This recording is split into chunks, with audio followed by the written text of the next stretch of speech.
paz do Senhor. Amém? Eu sou a vossa irmã Maia e trago comigo mais um declamo da palavra do Senhor que se encontra no livro de Atos dos Apóstolos e o capítulo é o 5 que nos diz assim: Mas um homem chamado Ananias, com a conivência da esposa Safira, vendeu uma propriedade e guardou parte do valor da venda para si. Em seguida, entregou o restante aos apóstolos como oferta. Mas inesperadamente, Pedro lhe disse: Ananias, como você permitiu que Satanás o levasse a mentir ao Espírito Santo, escondendo parte do dinheiro da venda da propriedade? Antes de vendê-la, tudo era seu. Depois que a vendeu, poderia ter gastado o dinheiro como quisesse. Como foi cair nessa armadilha? Você não mentiu aos homens, mas a Deus. Assim que ouviu essas palavras, Ananias caiu morto e todos os que ouviram a conversa ficaram apavorados. Em seguida, alguns jovens levaram o corpo e o sepultaram. Passadas não mais de 3 horas, chegou a esposa dele sem saber o que havia acontecido. E Pedro lhe perguntou: Diga-me, essa oferta foi o preço total da sua propriedade? Sim, foi esse o preço, ela respondeu. Pedro prosseguiu: O que a levou a ser conivente nessa conspiração contra o Espírito do Senhor? Os homens que sepultaram seu marido estão para chegar, e você será a próxima. Mal ele pronunciou essas palavras, ela caiu morta. Quando os jovens chegaram, encontraram o corpo da mulher, que foi carregado e sepultado ao lado do corpo do seu marido. Nesse tempo, a igreja inteira e todos os que tomaram conhecimento do fato sentiram um respeito profundo por Deus. Eles perceberam que, com Deus, não se pode brincar. O trabalho dos apóstolos resultou em muitos sinais da parte de Deus entre o povo. Coisas maravilhosas aconteceram. Eles se reuniam regularmente no templo, no pórtico de Salomão, e a harmonia entre eles era notável. Mas ainda que os admirasse, o povo hesitava em unir-se a eles. Apesar disso, o número dos que passaram a confiar no Senhor aumentava sempre. Homens e mulheres vindos de todos os lugares. Eles chegavam e deixavam os doentes na calçada sobre macas, esperando que fossem tocados pela sombra de Pedro, quando ele passasse. Multidões vinham das cidades ao redor de Jerusalém, trazendo os enfermos, e todos eram curados. Sentindo-se afrontado com tudo isso, o sacerdote principal e seus aliados, principalmente os saduceus, entraram em ação. Prenderam os apóstolos e os lançaram na cadeia da cidade.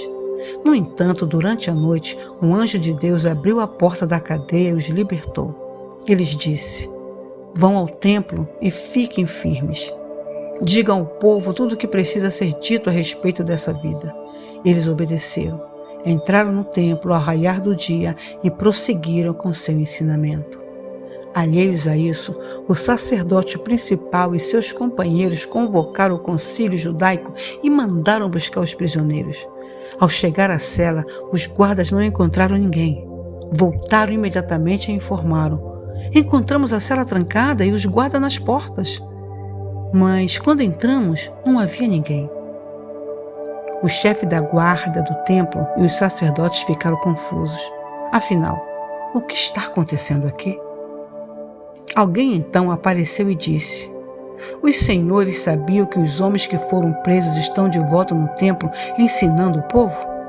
Então o chefe e os guardas foram atrás deles, mas os trataram bem, temendo uma reação violenta do povo.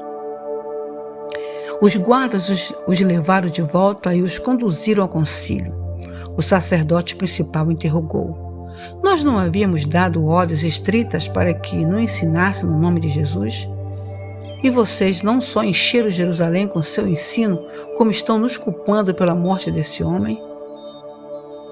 Pedro e os apóstolos responderam: É necessário obedecer a Deus, não aos homens. O Deus dos nossos antepassados ressuscitou Jesus, a quem vocês mataram, pendurando-o numa cruz. mas Deus o levou para as alturas a seu lado, o príncipe salvador, para dar a Israel o dom de uma vida transformada e de pecados perdoados. Nós somos testemunha dessas coisas. O Espírito Santo que Deus concede aos que a Ele obedecem confirma cada detalhe. Quando ouviram isso, as autoridades ficaram furiosas, quiseram matá-los ali mesmo. Mas um dos membros do concílio interferiu, um fariseu chamado Gamaliel, mestre da lei de Deus e honrado por todos. Ele ordenou que os homens se retirassem da sala por um momento e fez esse pronunciamento. Caros israelitas, cuidado com o que pretendem fazer a esses homens.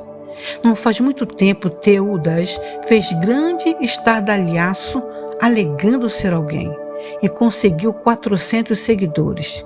Ele foi morto, seus seguidores foram dispersos e nada aconteceu. Pouco tempo depois, na época do censo, Judas, o galileu, apareceu e arrebanhou alguns homens. Ele também fracassou e seus seguidores se dispersaram por toda parte. Portanto, digo a vocês, tirem as mãos desses homens, deixe-os em paz.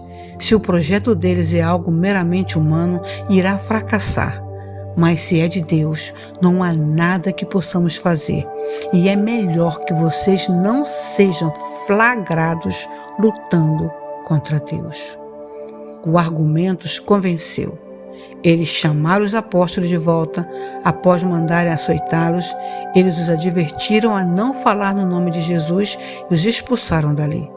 Os apóstolos saíram do concílio exultantes por terem a honra de ser maltratados por causa do nome e não perderam um minuto sequer. Todos os dias estavam no templo e nas casas ensinando e pregando a respeito de Cristo Jesus. Amém.